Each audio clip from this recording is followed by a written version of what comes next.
So welcome. My name is Dewi. I work for CAVO, which is, I think I know everyone here.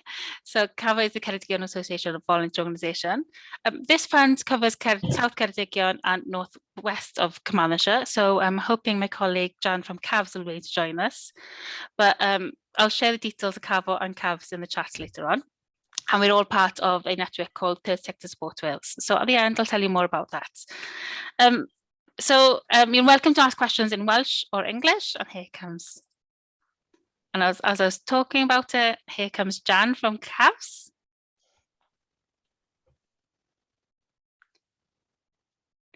Hello, Jan. I just started off doing the introductions, explaining that the project's for South Ceredigion, North Carmarthenshire.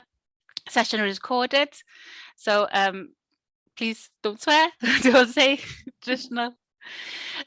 I'll say more about Third Sector Support Wales and Funding Wales and other pots of money we've got, and especially a session that CAVs are holding next week about common relief. I'll mention more of that at the end. But we'll crack on, and firstly, welcome dear Claire, and thank you for agreeing to do this. Claire is from the Community Foundation of Wales, and she's here to talk about the Dr. Dewi Davies Endowment Fund. So over you to Claire. No problem at all. I'll just share my screen.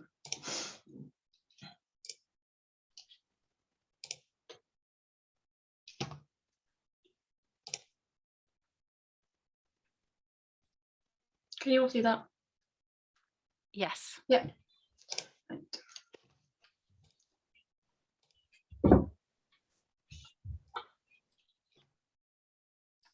So, who are Community Foundation Wales? Oh, sorry, before I start, this session will be in English. However, if you did want a conversation about the fund in Welsh, Dewi is on the board for this fund, and my manager is a Welsh speaker, so feel free to get in touch with her. So who are we? Community Foundation Wales works with generous supporters and partners. We find and fund local projects to strengthen communities across Wales.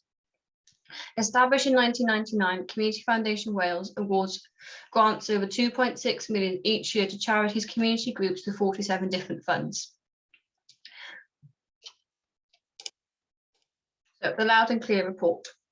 The Community Foundation Wales team met and spoke to more than 100 community groups and charities across Wales to discover what really matters to them and how we can best support them. The findings were published in a loud and clear report. You can find this on our website. Charities and community groups in Wales wanted funders to prioritise core cost funding and longer partnerships. I've just got a quick video to show the findings.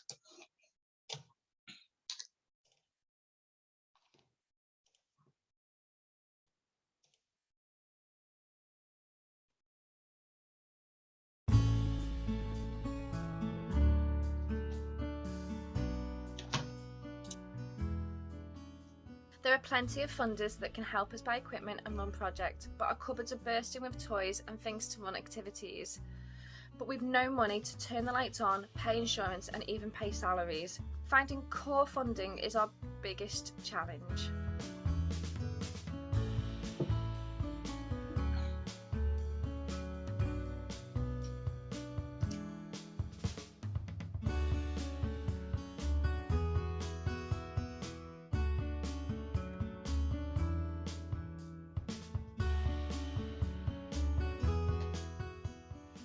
It's a very difficult time for charities right now in terms of forward planning. Women's centres like ours are usually prepared for the short to medium term ahead, monitoring and plugging any foreseeable gaps in core funding and resources as early as we possibly can. But at the moment, with many of the large grant funders pausing funding streams to divert to the COVID crisis, it has impacted greatly on the planning, development and sustainability of our services, particularly as the emergency funding had a spend deadline by the end of this financial year or earlier. What is most concerning is that the burgeoning economic crisis we will be facing and are facing post-COVID is likely to present services like ours with a tsunami-sized demand for support, which we cannot plan for and therefore may not be able to deliver.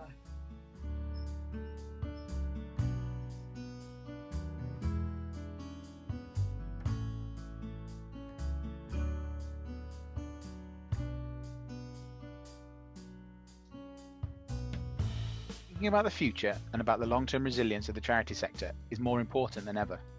To enable us to be the best that we can be, we'd have three main asks of funders. Firstly, core funding. It's more difficult to access than ever. Without our core being supported, we cannot take the time and dedicate the resources to be innovative and collaborate with others. Secondly, tell us in your guidance what you're actually looking for in a bid. It's well known in the sector that bids from Wales are often not of the quality you want, and that comes from a lack of guidance or conversation. Which takes me on to the last ask, meaningful feedback. In this difficult climate, it's sadly the case that not all bids will be successful, despite the work and energy put in. Support the applicant to do better next time by taking the time to meet with us and give us constructive feedback that can be implemented. We all want what's best for Wales and for the voluntary sector, so let's work together to make it possible.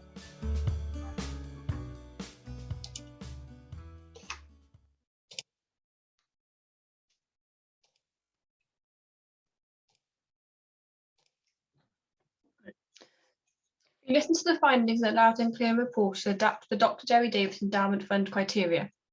We now support core cost funding as well as project costs. We recognise how important it is for groups to be able to plan for the future, and having secure funding can give you the confidence and reassurance to develop your project over the long term. Dr. Dewi Endowment Fund offers groups the opportunity to apply for multi-year funding up to 3 years, but also continue to support the 1-year project costs and small capital item funding. The Wellbeing of Future Generations Act is improving the social, economic, environmental and cultural well-being of Wales, and requires organisations in Wales to think about the long-term impact of the decisions, to work better with people, communities and each other, and to prevent the persistent problems such as poverty, health inequalities and climate change. We are keen to encourage organisations to think about not just the communities in which they live and work, but also how their work aligns and complements the services and activities of other groups and organisations, both voluntary and statutory. We would like organisations to think about how you can work with others to add value and working in partnership rather than competition. So we're on to the themes of the Dr. Dewi Fund. So this supports groups and organisations working to tackle poverty and isolation, including fuel poverty and rural issues. Projects that work with older generations to minimise loneliness. Groups and organisations to support the promotion and learning of Welsh language, culture and heritage. Building confidence, broadening horizons for individuals with limited resources and talented individuals to pursue ambitions, for example, bursaries, equipment or instruments. Individuals, local community groups and charities can apply for grants between £500 and £5,000. Where there is an exceptional case for support, grants could be awarded £10,000. So the grants toolkit. We would like to help our applicants and grantees as much as possible, so we have created a grants toolkit. We have put a poll out in our grants newsletter asking what areas you would like support in, and we have created the sections of these results, which are governance, monitoring, evaluation, how to write a good application and planning a project. If there's anything else you would like to see in this toolkit, please let us know. We've also added a book a call with the grants officer button on each of our fund pages. This is where you can have a one-to-one conversation about the fund, your organisation or project before applying. So this is just to either prove that your project is linked to the criteria and is eligible, or on the other side, saying that it's not eligible to stop you having to go through the application process or us assessing one that's not going to be eligible. So I've got another quick little video for you, which is about the top tips on how to write a good application form.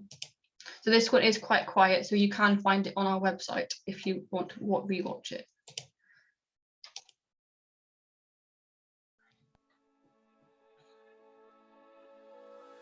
Putting together a well-written and detailed grant application is essential for any organisation seeking funding. Use our top tips to help write a grant application that is hard to say no to. Read the fund information carefully. Each fund will have its own unique aims, who can apply and what you can apply for. Only apply for the project that you have the ability to deliver. Ensure your governing documents are up to date. We look at your organisation as much as your project. Governing documents are the rules of your organisation.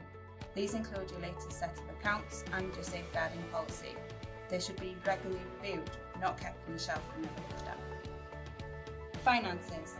It is good practice to set aside 6 to 9 months of operating costs to protect you from any unforeseen problems.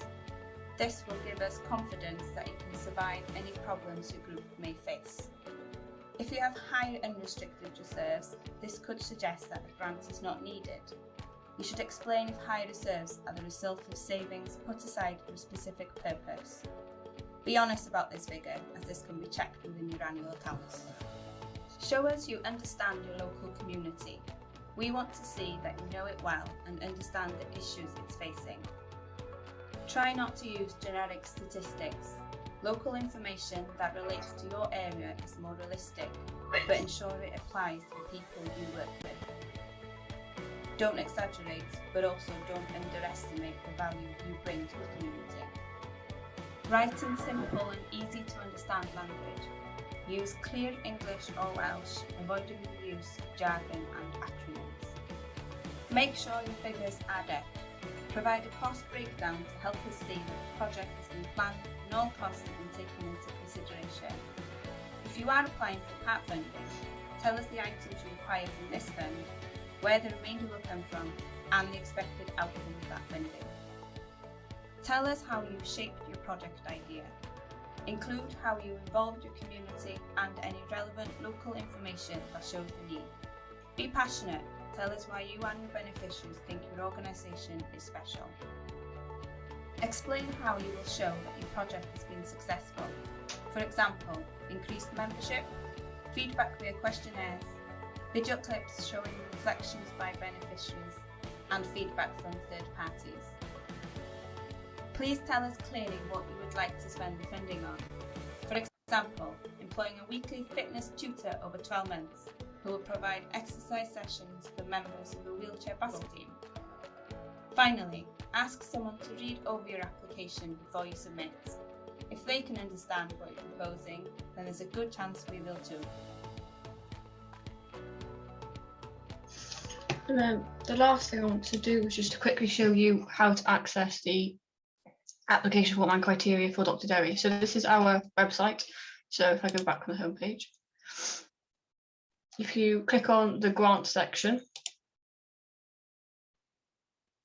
and then if you scroll down, you can either do it with the map or you can do it with who are you and where are you. So if you just click on West Wales, and then down here it'll come up with, so the red ones are closed, the blue ones are open. So you can click on Dr. Dewi, and then you can read the criteria here. It's got the list of the eligibility areas on the thing, and then it's got your organisation or your individual. So you click on the organisation, and then if you eligible for both of these, you can click them, and then you can continue on to the application form. If you're not eligible for either one of these, it means you're not eligible for the fund, unfortunately. That's me. Any questions?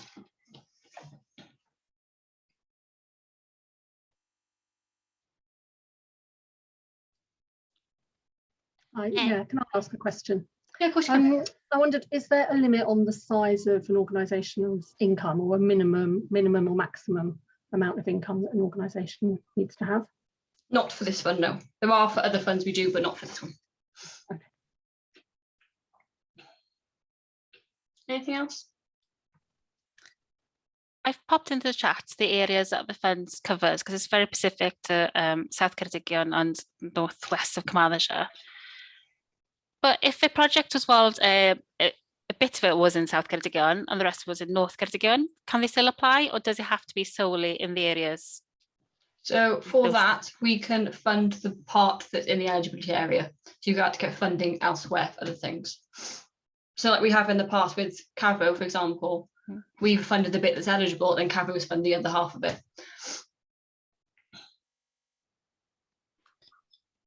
Can I ask a question of Sue? Sorry, Sue, to put on the spot. I know you've had funds from Community Foundation and specifically from this fund, Dr. Dewi Davies Fund for Aberporth Village Hall. How do you find the process? Was it an easy one, or was Claire nice to you? And you're on mute, sorry, Claire. Sue. Sue, you're on mute. Yeah. There you are. Sorry, yeah, Claire was lovely. It was the easiest grant application I've ever had to put in. So yeah, top marks for that. I mean, obviously it was very core to, it was for the Aberporth community fridge, which is right bang, you know, in the heartland of the Dr. Dewi Davies area. But no, it was very simple. So yeah, well done, Claire. The fund is very easy to do, and it was approved very quickly as well. So yeah, great. And you got more to your funding, didn't you? So yes, we had three-year funding, Mm. and yeah, we're using it now because our fridge coordinator, her funding from Cwdd finished at the end of March, and bang, Dr. Dewi Davies stepped right into the breach. So yeah, win-win all round. Perfect. So quick thing I want to say about multi-year funding. So how it works with us is you have, so it'll be, say if you're £5,000 for 3 years, you have the £5,000 for year one, and then you do an interim report and an end of year one report. When that's satisfied with us, you then get year two funding, and you go do the interim and end of year two, and then you get the third year funding. You don't get £15,000 in one lump. No. Well, you've given us the 5,000 now. Yeah, we're aware of that. So yeah, I'll be doing an end of year report, but it's actually managed to keep the project going, so it's really, really good. Good. Glad to hear. Anything else? Claire, can you remind us of the because the deadline is 14th of June, isn't it? Yes. So the panel meeting, I'm on the panel, but I can't remember when. How soon then is the process, and how quickly will the groups be notified of the decision? Yeah, so it'll be 2 months after the deadline. So that's the 14th of August will be the last date you'll hear. But I think the panel meeting is end July-ish. I can't remember the exact date. But so you'll hear, as soon as we know the outcomes, you'll hear from us. So it'll either be, if it's unsuccessful, why it's unsuccessful, and we give feedback on that. If it's successful, then you have your grant offer letter, or if it's deferred for any reason, we'll come back to you and ask you more questions about your application form. And then what we do there is it either goes back to panel, or in the panel we have a proven principle type thing. So if we get the right answers in afterwards, the panel are happy for me to approve it. And the panel itself is quite a good mix of local people from both sides of the Teifi River. So we've got people from Cwdd and Ceredigion, and also the daughter of Dr. Davies as well. So it's quite nice to have that family link to make sure that the fund does follow the beliefs and the ethos that Dr. Davies wanted it to follow. Yes, definitely. Any more questions? Yeah, sorry, I wanted to ask, so you mentioned that there's an emphasis on actually core funding and longer term partnerships, but would it still be okay to apply for something that was quite time limited and a kind of specific time limited project? Yes, that's a problem at all. So you can do your still project costs and everything like that, like every other funder does. But I just want to emphasise that we are doing the other things as well. Thank you. And it's quite broad, the activities that we have funded during the last couple of years of Dr. Davies, isn't it, Claire? Because we've had Aberporth Village Hall for the community fridge, but also I'm trying to think on the top of my head. There's outdoor upskilling for children in community woodland setting. There's been a local history, couple of local history projects. So there's a vast variety of projects funded through this fund. Yeah, definitely. Well, look, it's a nice quick session today. So before I'm letting you go, I just wanted to mention a couple of things. Earlier I mentioned that Jan is from CAVS in Cwdd, and I'm from CAVA. We're part of Third Sector Sport Wales.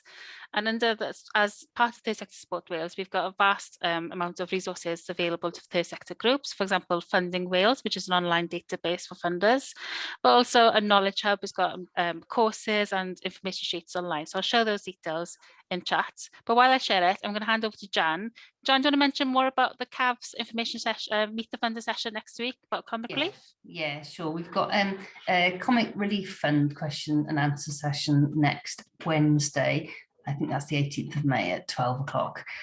So the details and to book are on the CAVS website. So if you go into there, you'll find it, and you'll find some information, and you'll find the application forms on there. So if you'd like to book to come along to discuss that next week, then that would be great. If you can't make it and you want to drop me a line with any queries, then that's absolutely fine too. I think that's it actually today. Yeah. So the Dr. Dewi Days Fund deadline is 14th of June. The Comic Relief deadline, information session next Wednesday, the 18th, but the deadline for that fund is 27th of June. But if you want any support about funding any of these funds, when fund, just contact Jan or myself in Carvo and Cubs. So thank you very much. I'm going to keep it short today. Before you leave, I was just going to say I'll send all the links I've spoken about in my presentation to Larry, and then you can send them out to everyone. Okay. And thank you very much for your time. I'll leave you all back to have lunch. And Rebecca, we finished before past for you. Wow. Thank you. Thank you. Thank you, Thank everyone. you very much. Bye.